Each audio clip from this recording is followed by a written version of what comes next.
These are the 5 expanded facts of the Apollo 11 mission. Comment below if you came for my shorts to appear at the end of my next video. The Apollo 11 astronauts weren't allowed to grow beards before the mission. Clean shaven was preferred to ensure a good seal with their spacesuits. Spacesuits rely on a pressurized environment to keep astronauts safe in the harsh vacuum of space. A crucial part of it is achieving a perfect seal around the neck and the head, where the helmet connects to the suit. Beards with their uneven growth patterns could create gaps that could compromise the seal. Even a small leak could be disastrous, potentially exposing the astronauts to the dangers of space. However, there wasn't a formal written policy against beards.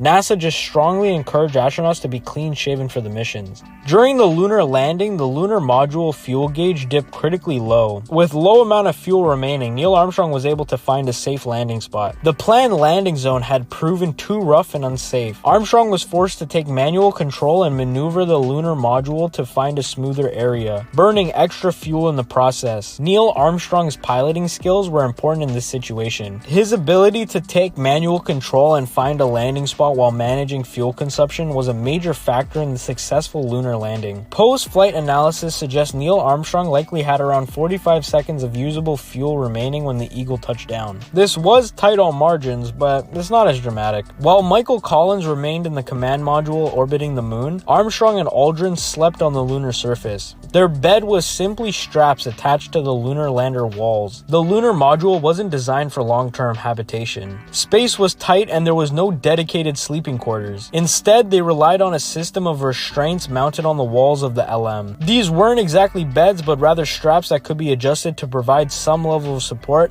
and prevent them from floating around during their limited rest period. The American flag planted on the moon was not designed to stay upright. The lunar surface has no wind to bellow it, and the flagpole was short. So, the flag appears to be waving in the photos, but it's actually just extended straight out. Without wind to keep it up, the fabric remained extended due to its rigidity. The flagpoles were short and couldn't support the full weight of the fabric in the moon's low gravity. This caused the flag to droop at the bottom and extend outwards, creating the illusion of a wave. To prevent the flag from completely collapsing on the pole, astronauts might have angled the flagpole slightly during deployment. This angle further contributed to the appearance of a waving flag. The computer that guided the Apollo 11 lunar module had less processing power than a modern-day smartphone. It only had 2 kilobytes of memory and a processor speed of 1.02 megahertz. This shows how far computing technology has come in such a short amount of time compared to today, and how incredible an achievement the Apollo 11 landing was considering the limitation of technology available at the time. Thank you so much for watching and commenting. I always read every single one and appreciate everything you say. Like and subscribe for more space facts.